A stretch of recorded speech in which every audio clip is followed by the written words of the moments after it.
like seeing stuff in the background. The badge. I'm not home. I'm at a different place, different location. Not at home again. So bear with me. Let's see. We're having trouble streaming to your destination. Good. How exciting. It's possible the stream was entered or deleted on the destination. This can occur. Okay, whatever. I'll bet I know what that is. Let me just take care of that right now. As I've been explaining for a while now, I'm trying to learn a different system. It's been interesting. And I'm only explaining this to you right now. In the final show, you'll not even see this, but I'm only explaining it to you right now. There we go. I'm only explaining it to you right now if you're watching live on Facebook, YouTube, and LinkedIn. Hello, LinkedIn. Haven't done much on you live. Now I am. All right, here we go. Arthur Schaper, writer, author, smart dude. Love having him on the show. He's got an article that's out right now at townhall.com, several other places, talking about the buildup of troops, National Guard, and some state guards maybe being federalized, which there's a Title 10, Title 32 thing. I know all this because I serve in a capacity with the military Army. And because of my political stance on things, I can't even talk about it other than just to say that. So I feel honored to even be able to serve in any kind of capacity. And I'm very glad that I'm able to do that. But are people being called up? Are people being deployed? Are people being activated? That's another way to put it. If you're talking about state guards and so on. Yes. There you go. I don't think I'm disclosing any secrets that you're not seeing everywhere all over the news all of a sudden. This buildup of the military. That's what we're going to talk about with Arthur Schaper. And I want to get Sam Anthony's take. Anytime I can get him in the mix, I go for it. He's with yournews.com. It's a great news platform, news delivery platform, news and entertainment, growing like crazy. I'm on there, and I'm just very pleased to be. I want to get his take on the media's side of things and what they're going to do everything they can to paint my president in a bad way. What's his thoughts on all that? That's what we're going to talk about today on Do Not Talk. I'm Charlie Simons, your host here, talking about two things you're never supposed to talk about: politics and religion. One decides what life is going to be like here on earth. The other one decides what it's going to be like when you leave it. The silent majority has finally found its voice. Now we just need to get louder. And I think a lot of us stepping up and stepping out and finally getting involved and no longer being the silent majority. I hate that term. I think the fact that we are finally getting loud and we're answering back what we've suffered through for years, even decades, of sitting back while the left loses their minds and squeal and cry like a 12-year-old throwing a tantrum. And we don't do anything. Yeah, that's ridiculous. Oh, that's terrible. We'll talk to each other, but we don't say, no, you know what? You don't get to act like this anymore. Grow up. The adults are in charge now. And they're squealing, they're screaming. And I do believe there's some things, this is what I want to get Arthur's take on. I do believe there's some things about to come down that are going to cause them to overreact like never before. So we're getting ready militarily. Let's talk about that here on Do Not Talk. Ready? Get it. Okay, coming out of the intro. And 5, 4, 3.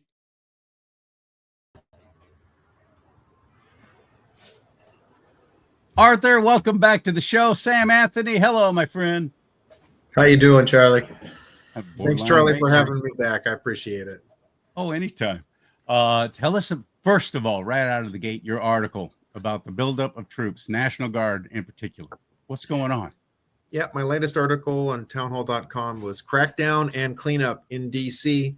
And as a side note, I make the argument we need to end home rule for Washington, D.C. this is my response. It was like started with a personal reflection. I've always loved Washington, D.C. I visited there a lot as a kid, and even recently during the first Trump administration as part of the Mother of All Rallies event that was there in September 2017. I had family that lived in Northern Virginia. So, of course, it's really easy to visit Washington, D.C. afterwards. This was like in the mid 1990s. Washington, D.C. was very clean. There was never ever any thought about being unsafe or having to worry about your well-being or the quality of life in Washington, D.C. Even when I was there as recently as 2017, there wasn't much of a problem.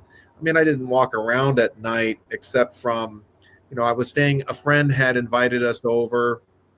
She rented an Airbnb. We were able to be very comfortable and taken care of. We had no problems. I felt very safe. But post George Floyd and then the Biden administration, Washington, D.C. really turned into a dark city, a very decrepit city.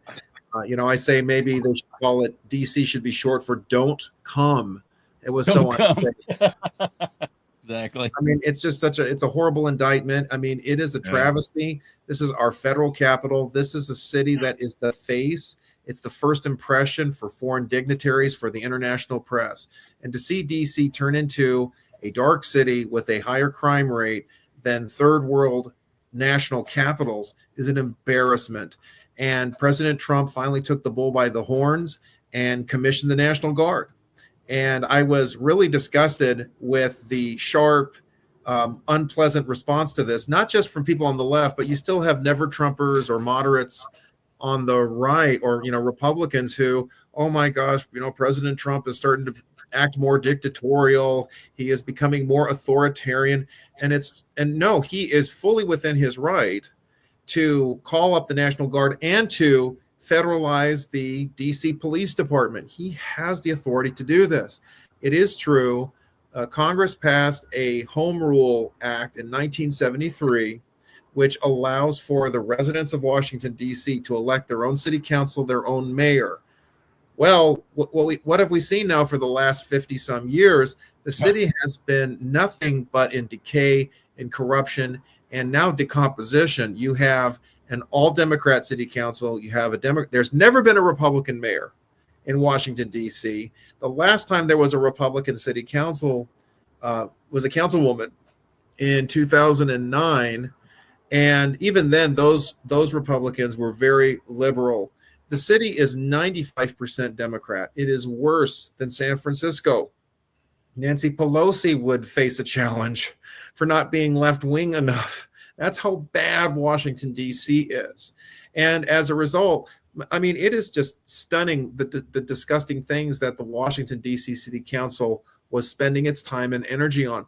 They wanted to decriminalize prostitution at one point. The National Coalition Against Opposing Sexual Exploitation, they had to move in with considerable lobbyist effort and activism to stop that proposal, which they did. But the fact that it was even proposed, even San Francisco hasn't done something that egregious, decriminalizing prostitution. They also went after reparative therapy. If people are struggling with same-sex attraction issues or with identity dysphoria, Washington, D.C. has passed the most stringent ban on this First Amendment right and this therapeutic practice. It's pure virtue signaling and a complete violation of the First Amendment. And it's not just for children, but it's also for adults.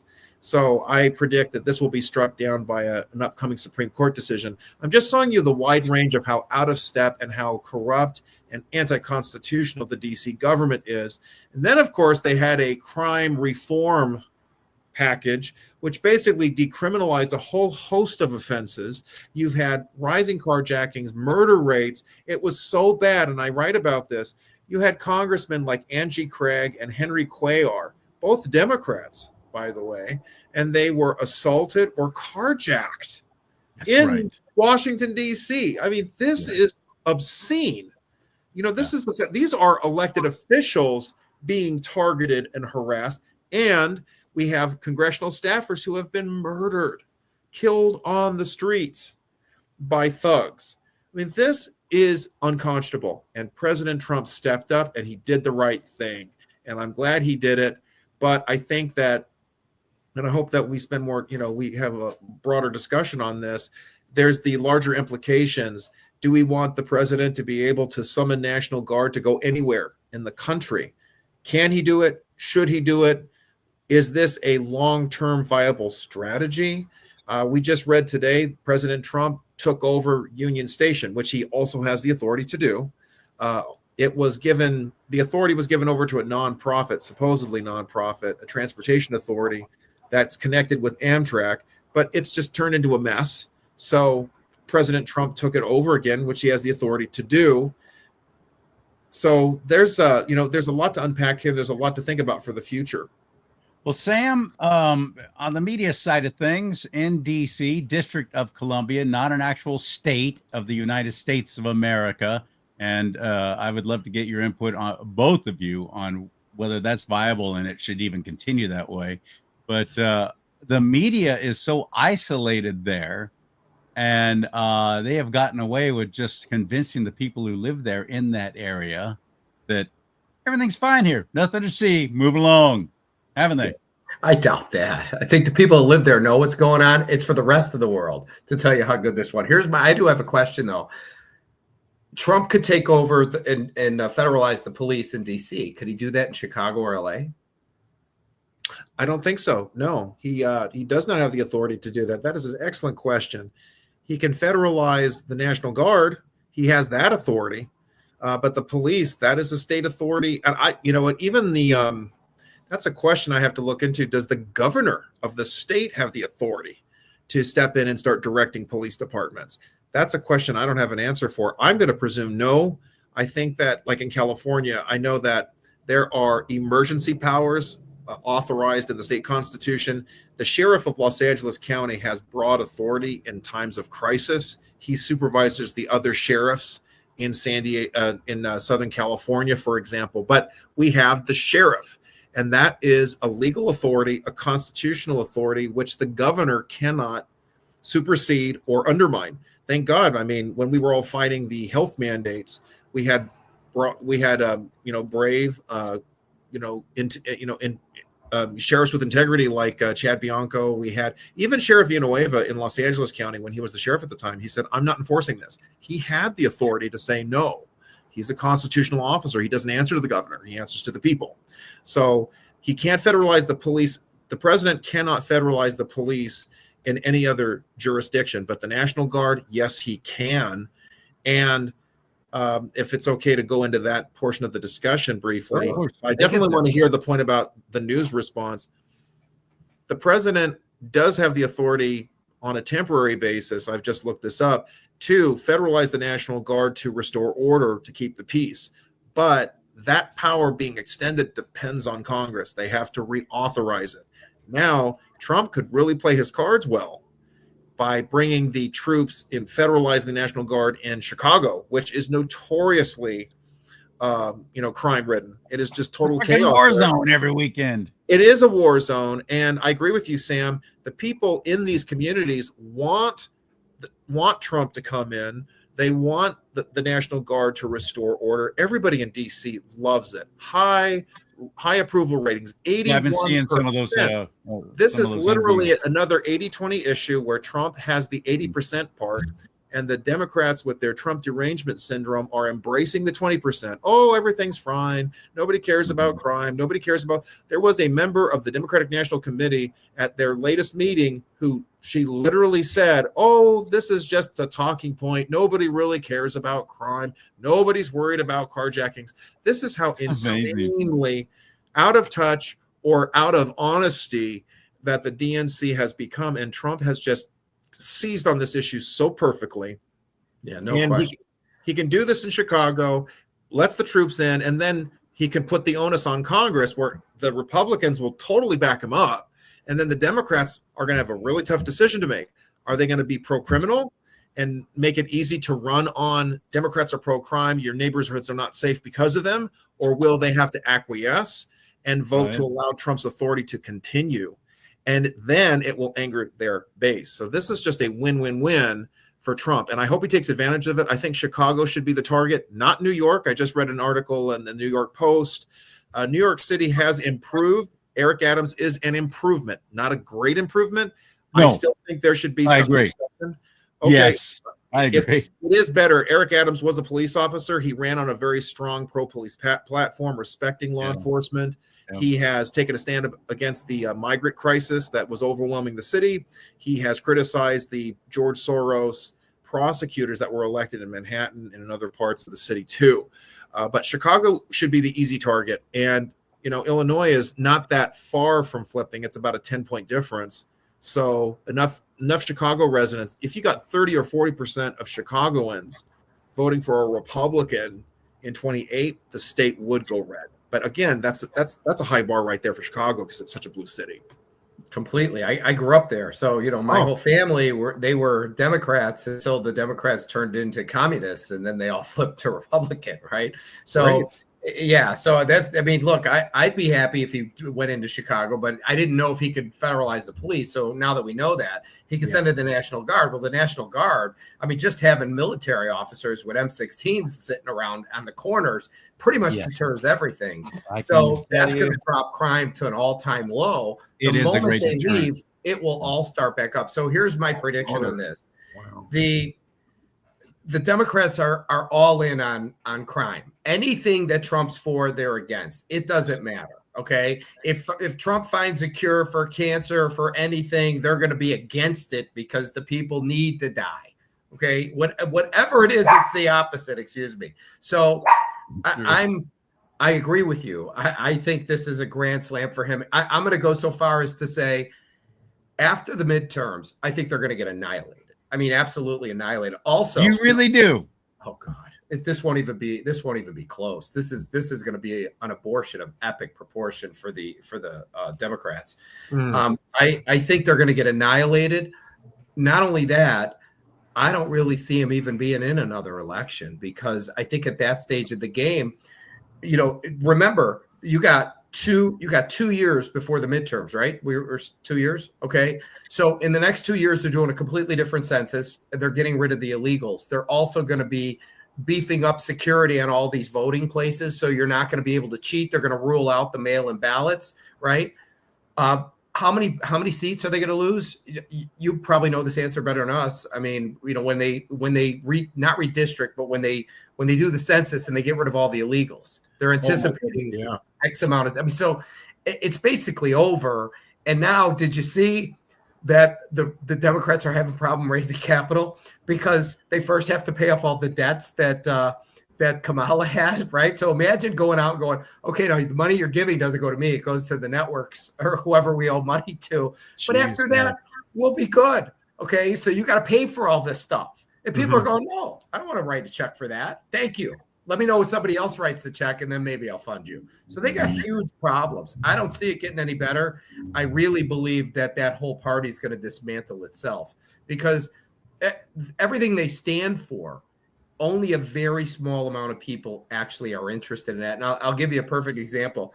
They are all about, giving kids sex changes without telling the families. I don't care if you're a Democrat or a Republican. If you're a Democrat, how many Democrats do you think if you went to and said, would you be okay if your kid you were called, he was at the hospital because they gave him a sex change?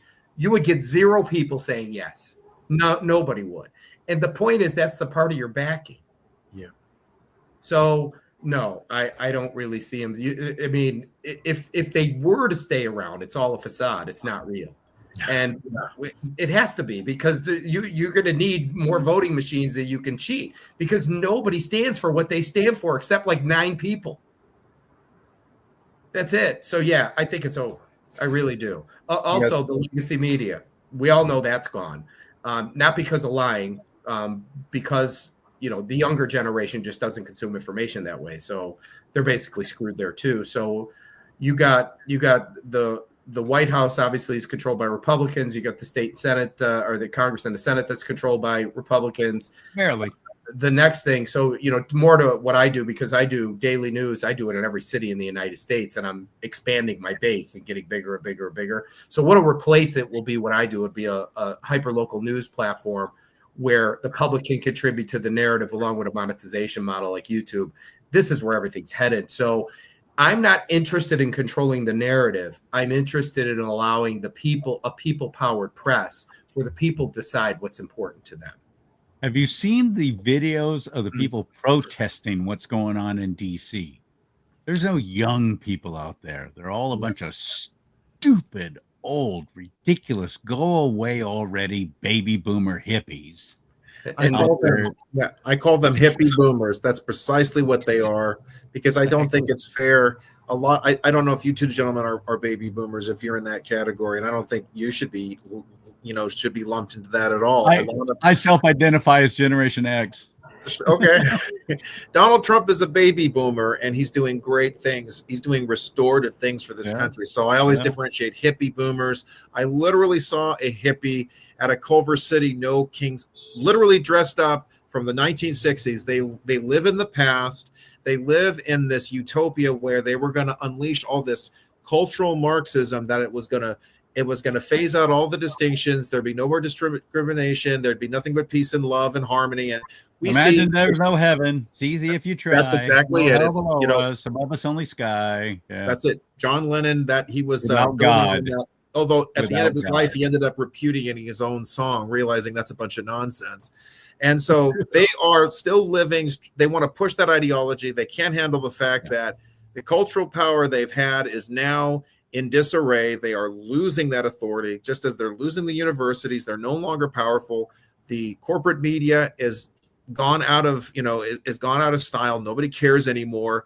And so the last thing they have left is to scream and yell like a bunch of angry old people on the porch who don't like young people skateboarding on the sidewalk. That's what they are reduced to. It's embarrassing. And your point is well taken. It's a bunch of old people who have been safe and secure with their retirement. They have everything taken care of. They lived off the government in their government jobs, and they have their union pension, whatever it is, government sector pension, and they have never suffered any consequences for these bad choices. But a lot of the working people do, a lot of the middle income people do, a lot of the young people do, and it is just so refreshing. It's almost every time it's a black person in Washington, D.C. who says, I am so glad the president brought in the National Guard. Yes, I've been seeing that too. The Democrat Party is in really big trouble, because that has been their core group. 90%, 95% of the black vote has always gone Democrat.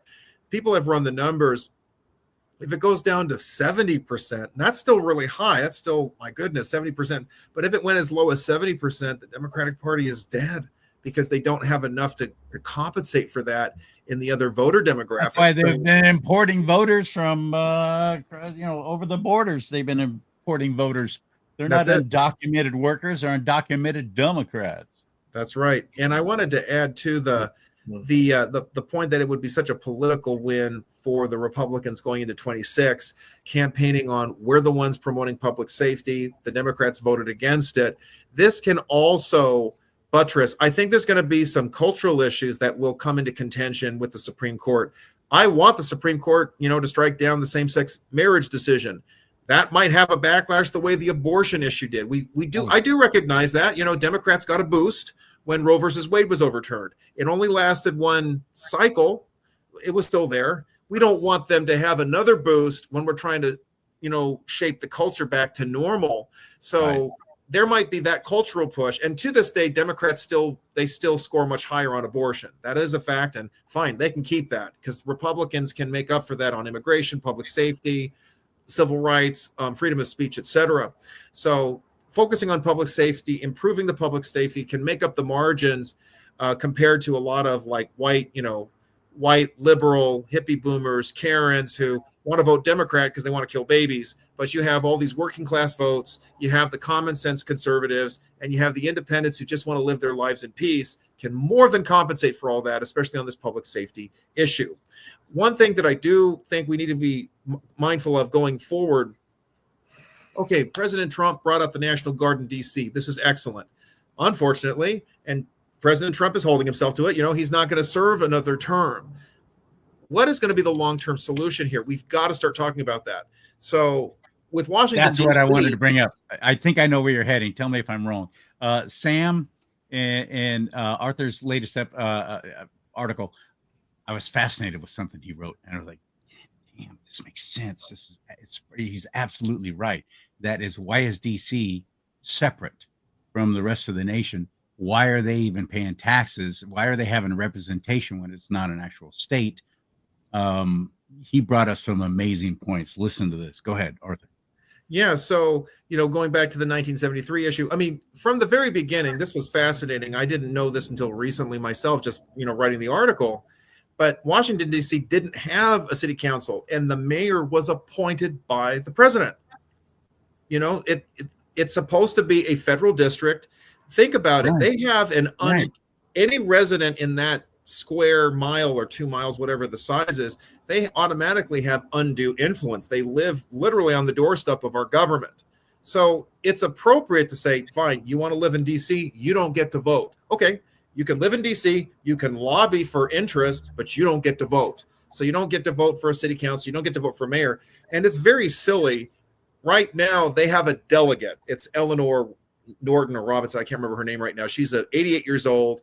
And she's a delegate. She can vote in committee, but she can't vote on the floor of the House. Why does she get to have a delegate? There shouldn't even be a delegate. This is silly. DC shouldn't even be a state. It shouldn't even have home rule. Congress should be back in charge. The president can appoint a mayor or a commissioner or a caretaker to govern the basics of the city, but it's the president who would be in charge of the police. It'd be the president in charge of the municipal services. And I'd be okay with this because Joe Biden, when he was president, hardcore leftist doing terrible things to the country, he signed off on a Republican-sponsored bill which repealed the criminal reforms that were passed by Washington, D.C. Mayor Bowser and the Democrat majority that decriminalized everything. A Democrat president, Democrat congressman, they don't want to be in an unsafe city. They want to be safe. And they'd have the authority to maintain that safety. And why? Because nobody in DC votes for them. They answer either to their constituents in their district or they answer to themselves, and they want to be safe. So take away home rule, give it back to Congress. They immediately have an incentive to keep the city safe, clean, prosperous. And the other thing too, the last time I was in DC, I would see this all over. No taxation without representation, because that's a problem. DC residents, they are paying an income tax. Why are they paying income tax if they don't elect congressmen or senators? I agree. Take it away. And so there's the benefit. Okay, you're going to have a lot of rich, wealthy people or business owners who, I want to live in DC so I don't have to pay an income tax. Okay, fine. Good luck finding housing because it's going to be very tough. But more importantly, it'll get rid of all the riffraff. Only the well-connected or wealthy or people willing to contribute to society will live in DC. I'm fine with that because they won't be able to vote. They're not going to be able to pull the strings. And then you'll have lobbyists living there too. I guess that's the way it should be anyway, because you're always going to have a problem. There's always going to be lobbyists. I don't think we should get rid of that. But the next best thing would be you don't get to vote, and the Congress has an incentive to keep the city clean, tidy, and safe. And remember, it's a city that's supposed to reflect all of us. So that's how I see there's an advantage. Just get rid of the home rule provision. What do you think, Sam? Well, I think we should get rid of all lobbyists, right? As far as I'm concerned, I think that everybody should have to pay taxes. If I have to pay taxes, you're trying to tell me you could live there and not pay any taxes. So I get the fact that you can't vote, but choose your location differently, because I don't want to pay taxes either. So why don't you live across the border, right? Which is, well, we have states that don't have taxes. Of course, you know that. That is true. That should be a movement too. Yeah, Montana. More states should be moving to that direction as far as state. But I mean, I see your point regarding the federal. Federal. Maybe everybody should pay even if they live in DC. My thinking is they don't get to vote at all. No voting. And so there's a trade-off, and that would be the trade-off. Okay, you don't get to vote for anything if you want to be. You're a United States citizen, but you don't get to vote if you live in DC. That's my take. Okay, so right now there's a law that was passed a long time ago. You could move to Puerto Rico and you and become a resident of Puerto Rico. You pay 4%, and you give up the right to vote, but you don't have to pay federal income tax, which works really good if you're a hedge fund and you're making $3 billion and you're personally taking 100 or 200 million. You're not paying any taxes. So you could do that in Puerto Rico, and you could just fly back and forth. But in DC, it's certainly more convenient because you don't have to go to Puerto Rico. But let's just hope that Trump eliminates the the total income tax, which is absolutely ridiculous. I mean, it just That's a good all it does discussion is right there. enslave people. I mean, this whole thing is just a racket, right? We were never supposed to tax It's not prosperity. constitutional. It's completely unconstitutional. We're never supposed to tax prosperity. So they call it whatever they want. It's in the. How do you explain the 16th Amendment then, which authorized an income tax? Don't If it's ask not me, ask constitutional. the Congress people who did it. It's Exactly. But it's in the Constitution. That's the problem. So we have to repeal it. That. I'm Yeah. fine with it. The next Right. best thing, though, we don't have to repeal it. I mean, Congress has the authority. Just phase it out. I agree. That makes sense. Certainly. I mean, look. So the other side of this coin is what Trump's doing with all these tariffs. You don't have to be a genius to figure out there's going to be literally trillions of dollars coming in over time. And so once he gets to a point where this is completely balancing the budget, he's probably going to look to Congress and say, no, get rid of the income tax. You don't need it. Now you're just ripping these people off. And so that's when I think it'll happen. So now, even if you're a Democrat, you're going to go, holy shit, I don't have to pay anything. Yes. Right. And that's another 80-20 right there. What Democrat is going to want to campaign on? Let's keep the income tax. Well, in New York, they will. In New York, they're gonna be saying we need to tax everybody here that has money. So you need to give it to you. You do have the 20% communists now. You have the 20% who vote for a living, if you know what I mean. They live off of welfare. They live off of Medicaid, Medicare, food stamps. They're going to want, because they don't pay taxes. So there is that. But business owners across the board, there would be such widespread relief. Yeah, I think that's a great point you're making. Income tax needs to be gone already. But even with the income tax gone, I would still say, you live in D.C., no vote. I would still take it away because you're right at the seat of government. And I know there's the trade-off. Someone might choose to live in Virginia or live in Maryland.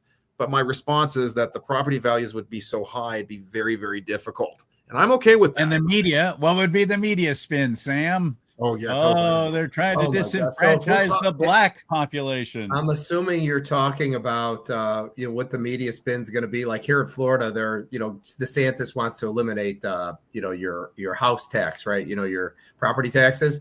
So, that would be a windfall for everybody. But the media, I'm just going to tell you right now how they're going to spin it. They're going to be saying that all the people with money get the benefits, but you're renting and your rental's not going to go down, which is absolute crap. Okay. But this is how they're going to be selling it because they have to do bad news. This is all they're going to be doing. When in reality, if that guy doesn't have to pay the taxes on that piece of property, yes, he's going to be making more money, but there's going to be other units that are being built that you could just move to. So all of a sudden it'll start, the whole marketplace will rise and fall. They will be forced to lower rent. Yes, absolutely. So, the media is here to basically back anything Democratic. We all know this. So the good news is as that whole thing phases out, it will be a complete people-powered press where you'll be able to hear actually both sides. And if you're smart, you'll be able to form a conclusion that makes sense.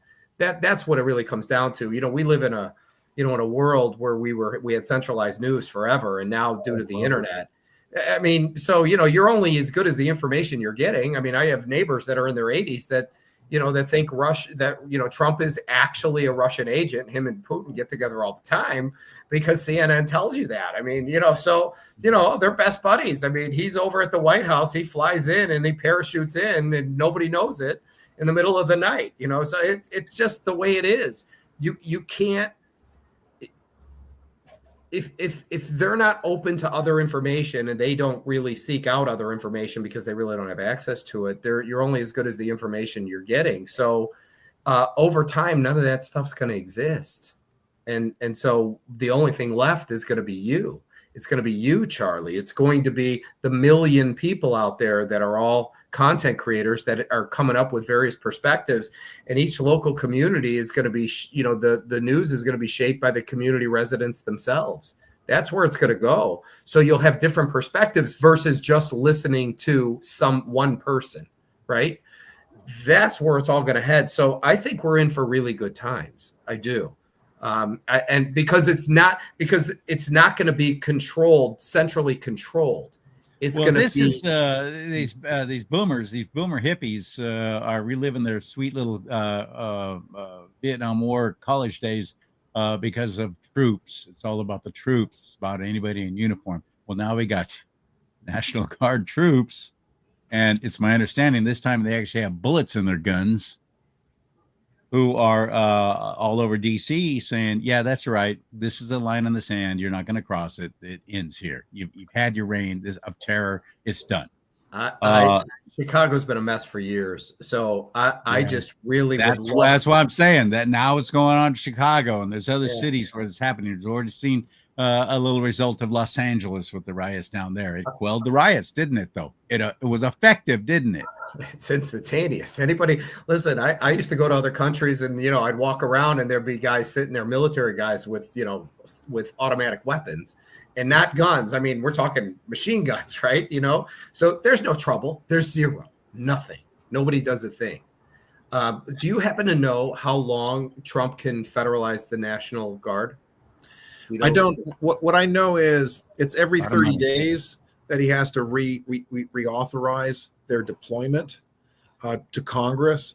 I just looked at the Posse Comitatus Act. That's the time limit, and he has to Congress has to reauthorize, or then it's cut off, and they have to I'm talking about for the states. Then they have to be restored back to the state authority. Yeah, and if there's a question, it can be ongoing. He can keep authorizing it. That's what I heard. He can federalize state guards too. Yeah, well, I'm just thinking because you need just enough timeline to be able to say crime was here and now it's here. Absolutely. Okay, then when they leave, like when you leave Chicago, it's going right back to it's like going back to the Wild West. But now people understand that it was the authority there that was stopping everything. That's the big thing right there too, because the argument that we've heard, like during the last year of the Biden administration, Biden and the Democrats, they kept repeating that hollow talking point. Well, we needed this bipartisan immigration bill so that we could secure the border and stop the invasion. And Trump made it clear, like in his first State of the Union, you didn't need a new law. You needed a new president.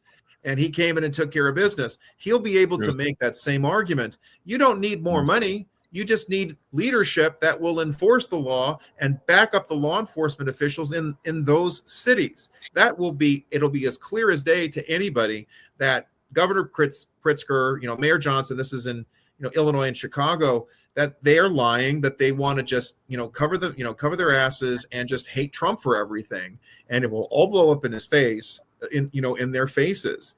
The night and day switch. My bigger concern, and this is where I ended my article.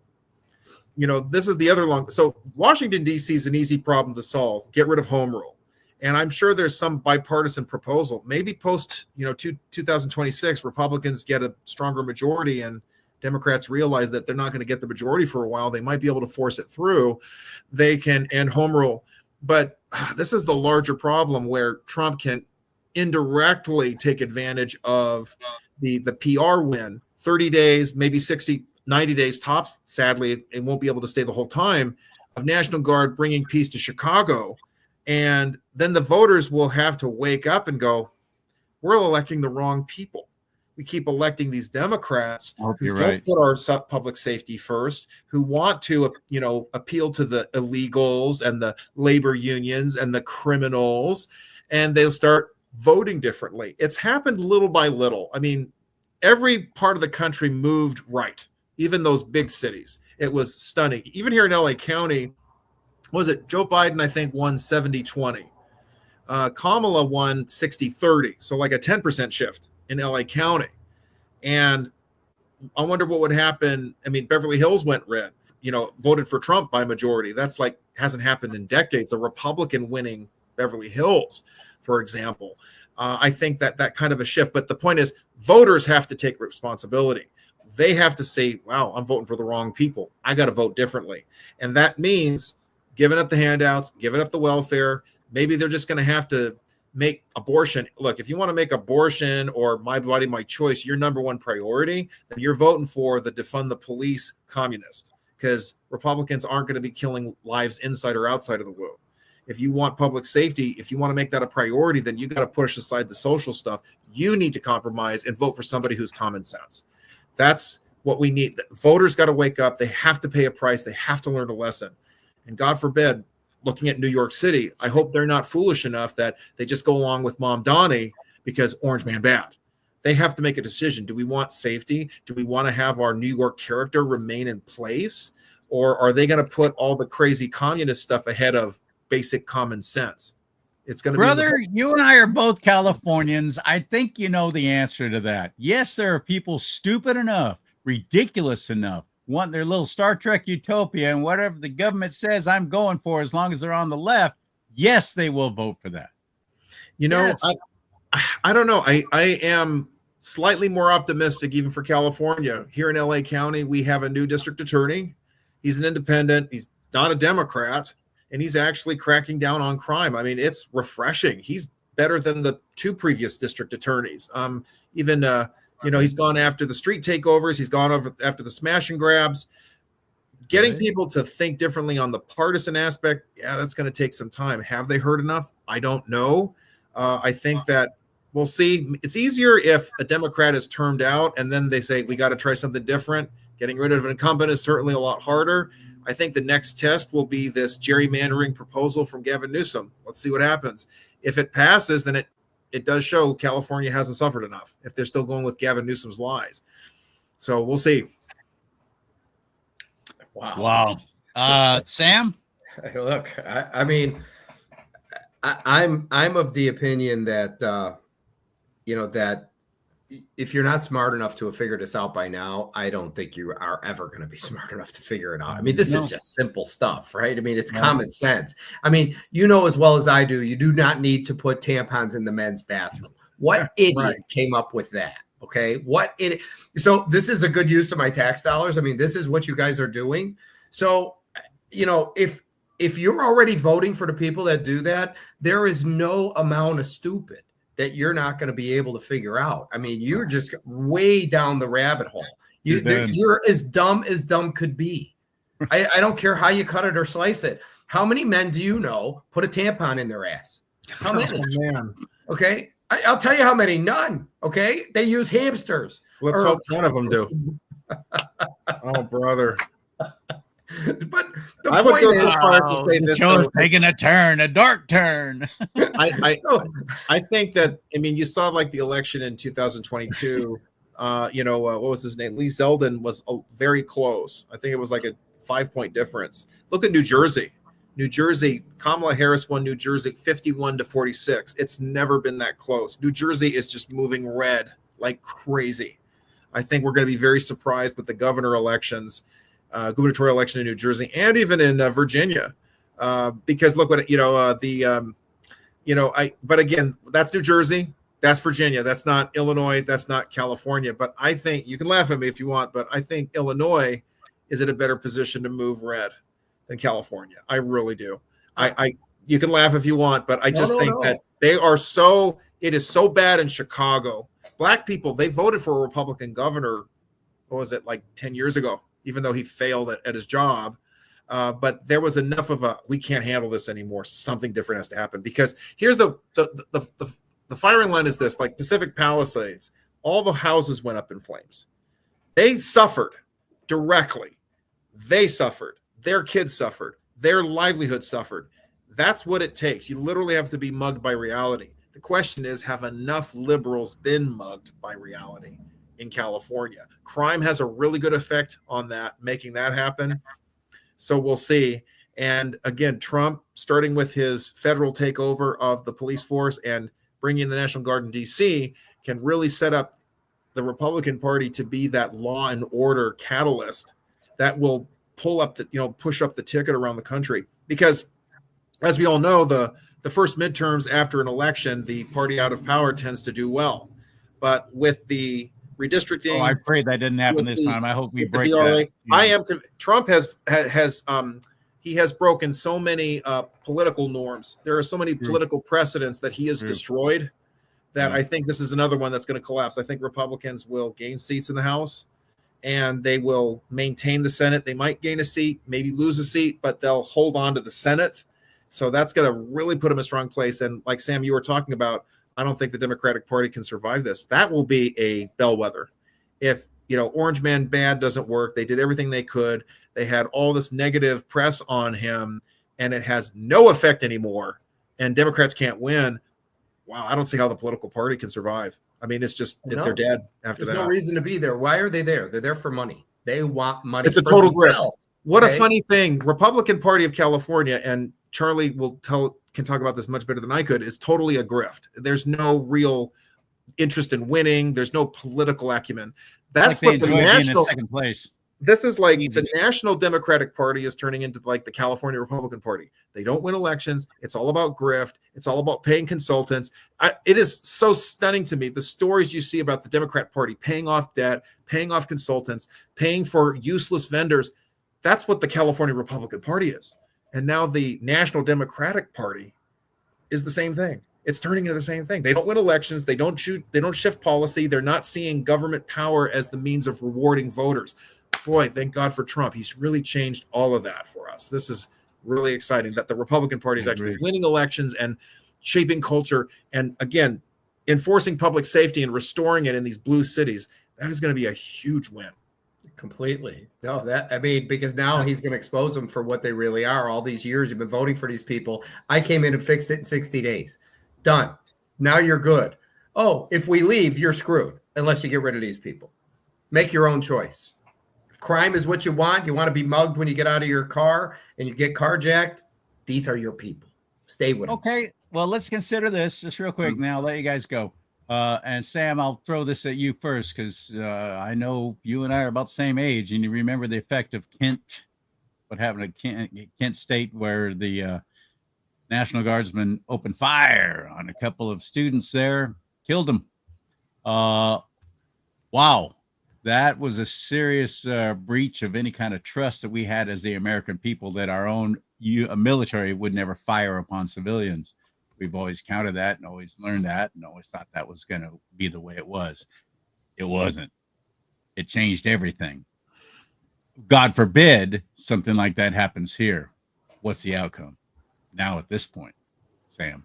Well, tell me this. Speculative. Are the people they firing on, are they shooting weapons at them? I mean, is that what's okay? So the answer would be absolutely nothing. Shell through the head. That's the end of it. Because if you're getting fired upon, you have no choice but to defend yourself, right? If they're killing people that are not shooting at them, that's a problem. But yeah, no, it won't even be a hiccup. You know, first of all, what idiot is going to go up against an army? Okay, do you ever see these people with M16s that have been trained on this, and you might have 1,500 of them walking around? You can't win. You can't. So is that a scary precedent, though, too, Arthur? Say that again. I'm sorry. Is that a scary precedent?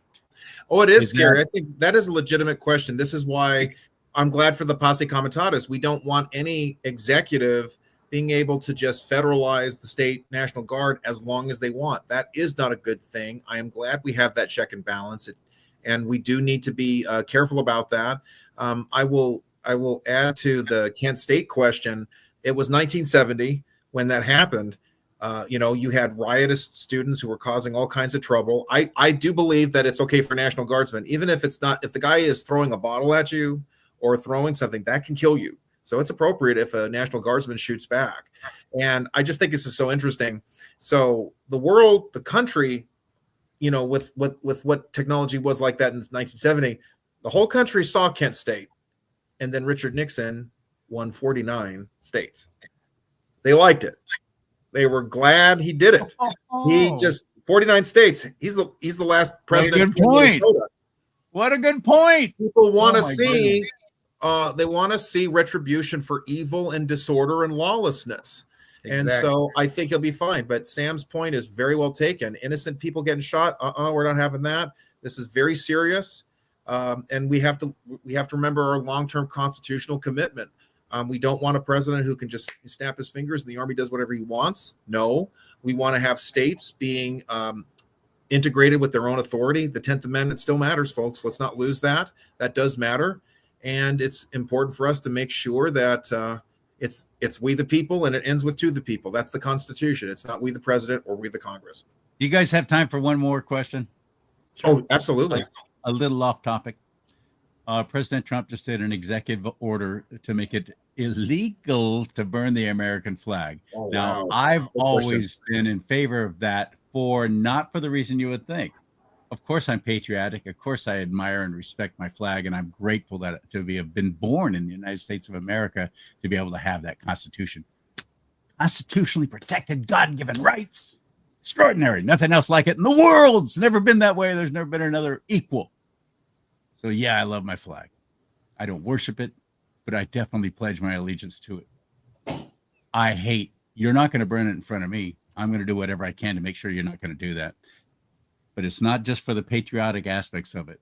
I mean, if I were to decide, I've got this ripped pair of old jeans and I've decided I don't want to give them away. I don't want to sell them to some goofball who might buy them on Facebook Marketplace. I'm going to burn them right here in a public square. What would happen to me burning something in a public square like that?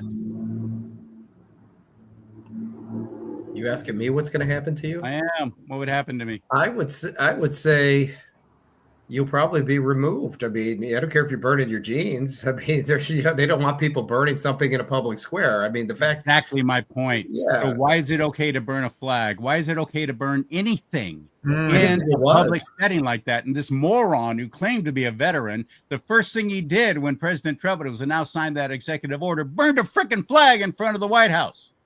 Yeah, he's just dumb. Okay, Yeah, that's part of the left, right? So he'll spend his year getting free food. Does he get a year for that, right? I mean, think about the opportunity to be able to meet new friends and share new experience, to be able to, I can't say the next words, but, it has to do with sphincter. And all I'm going to say is, are there tampons involved?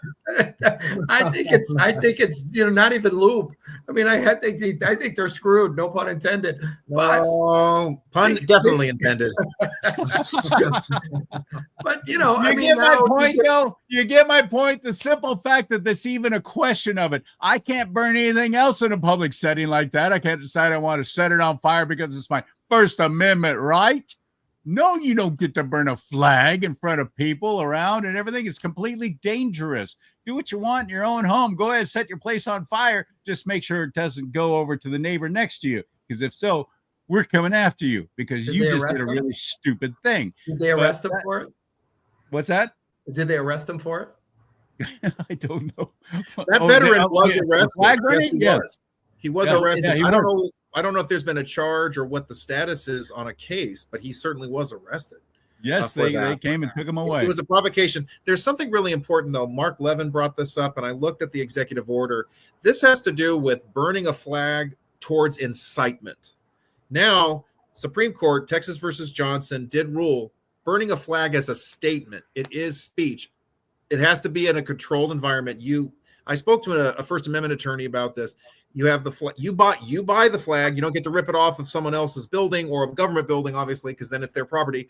And you have to control the fire. So if you're making a statement, you can do that. That's the First Amendment. That's the Supreme Court argument. The first thing I want to actually seize on that I love about this executive order is that if you're a foreign national, you're at one of our colleges, you're here as a guest, and you burn our flag, leave. You're out of here. I'm fine with that. That should absolutely be a precursor for expelling these people. How dare you come to this country on a visa or as a tourist, and then you burn our flag? Leave. I had this is such a great question. Because I've been very much in that First Amendment camp regarding our national banner, but putting aside the public safety question of it, which is totally legit, I began to realize the flag is not just a government object. It is the symbol of our country. This is a special thing, for lack of a better term. Mm-hmm. Other countries have extremely strict policies about their national banner and even the national anthem. In Singapore, you can't sing the national anthem in this is Singapore. You get hit with a rattan cane if you chew gum. I'm being a little facetious, but it's a crime. You can be fined for just about anything. They have a very strict public order attitude in Singapore, but the attitude about their country, about their banner, national banner, about their anthem is very precise. And I respect that. And we as the United States need to restore that respect for our country, our identity. And the flag is a very special element of that. You can have the freedom to be wrong, but that doesn't give you the freedom to do wrong. and to desecrate our country, our national banner, I do think it's appropriate to criminalize that. However, the executive order doesn't do that. It does go after it in the context of incitement. If you're in a riot or if you're trying to start a riot and you set the flag, that's when they go after you. So he's not done anything, but he's so smart going, don't burn the flag. And of course, the left is going to come out and say, I should be able to burn all the flags I want. Tim Walz, the creepy, goofy governor of Minnesota, says, burn a flag, burn a flag. Can you imagine? That's going to be a perfect commercial in 2026 in every swing district where there's a Democrat. This is the Democrat Party. They want to burn your flag. So he's going to be able to use that. But the thing good point. I really, really like is foreign nationals who burn our flag, you're out of here. I love that. And there's a lot of it happening on the college campuses, burning our flag. And by extension, I think that they come now. Do you have they're coming for you. To go? No. I didn't burn a flag, I promise. So We're being dragged out. the other concern I had, though, is we're hearing a lot of people saying, well, you get 15 years if you burn an LGBT flag, so you shouldn't burn the American flag. Is that true? Yes. That happened in Iowa. Hate it crime. absolutely did. One guy pulled the Yes. flag down from a bar and burned it. He got 15 years. That's insane. What I don't like the thinking, which is, well, if you can't do it with the LGBT flag, then you can't do it with the American flag. Those are two different things. The American flag is our flag. You don't burn it. I think you should be allowed to burn an LGBT flag. I think you should be allowed to burn you can burn the flag of a foreign country because you know why? It's a foreign country. Now, if I go to Israel and burn an Israeli flag, hang me from a tree. If I go to Denmark and burn a Danish flag, hang me from a tree. But if I'm in America, I can burn a Danish flag because it's not our banner. That's the principle we have to articulate. And I am fine if a war veteran or if there was a military draft in Vietnam, they burn their draft cards in protest. I think that should be protected. But you go to prison, you are violating the draft. You go to prison, you're violating a draft. You want to do civil disobedience, you got to pay the price. That's part of the civil disobedience. I don't want to see again, it's a very serious, very contentious discussion. I'm glad you bring it up. I think there is a place for a symbolic burning. You can burn things in effigy, even at college campuses. USC is notorious. They burn UCLA flags. They burn UCLA Bears, but they have it in a controlled environment. I'm fine with it as long as it's a trash can. It doesn't affect anything. So, Charlie, you're going to have to burn those LGBTQ underwear you're wearing. Oh, no. And don't forget the tampons, right? Yeah. Exactly. Don't be waving your underwear on a stick. I enjoyed this very much. I sure do appreciate your time. And Arthur, where do we find you? How do we follow you? So ashopper1.blogspot.com. That's my own blog. You'll find me on Town Hall, American Greatness, American Thinker, even Canada Free Press. And you can also find me on X, Arthur C. Schaper. Last name is spelled a little differently, SCHAPER. Thanks again so much for having me, Charlie. And Sam, it was nice meeting you too. It was great meeting you too. Definitely, So looking forward to your content. I look forward to you being on Your News also, Arthur. I think you'd flourish there. Sam, how do we find you? How do we follow you? Nobody can follow me. You just go to yournews.com. That's the website. And if you want to become a citizen journalist, go to yournews.com, go to the bottom of the page and click on Become a Citizen Journalist. It's easy to do, right? You just did it, Arthur? I sure did. I just did it right now. Yes. Yeah. And you'll be a news reporter. So you could go out and report what's important in your community. Or in the case of Arthur, not necessarily news, but commentary and opinion and opinion pieces and so on. I mean, it's open for everybody. It's like yournews.com is an online USA Today, only with far better quality journalists.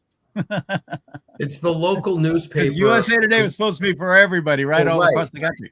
But you can isolate it. Just put in your zip code if you want. Just get the news from your area, including high school sports and that kind of stuff.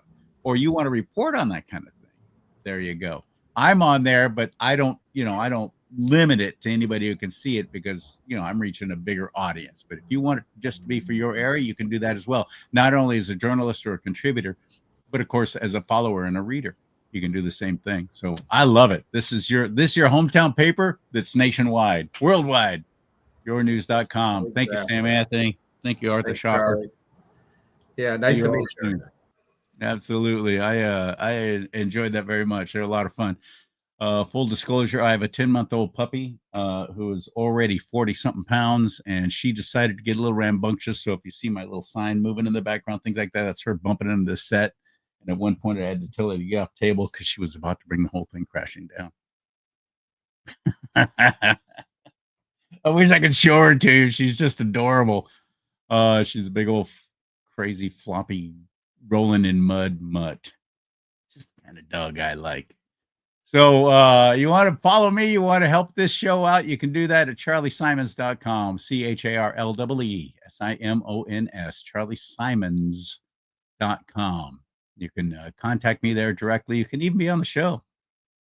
Book a guest slot. The tab's right at the top of the page. Yeah, I'd love to have you on. Never been on a show, or you always thought, I want to see what that's like. Go for it. I'm opening up the doors to just about anybody, and I'd love to get some people on the left. I'd love that. Most of them won't. And I would also like to encourage you to go to my merchandise store. There's some fun stuff on there right now, including a new hat. Look at that hat. It says, Trump was right about everything. There's also a shirt and a hat that says, one thing I say all the time, make pedophiles scared again. Right. So please check out the merchandise there, cups, clothing, all kinds of stuff at charliesimons.com. May God bless you and keep you. May God bless America. But most importantly, America bless God.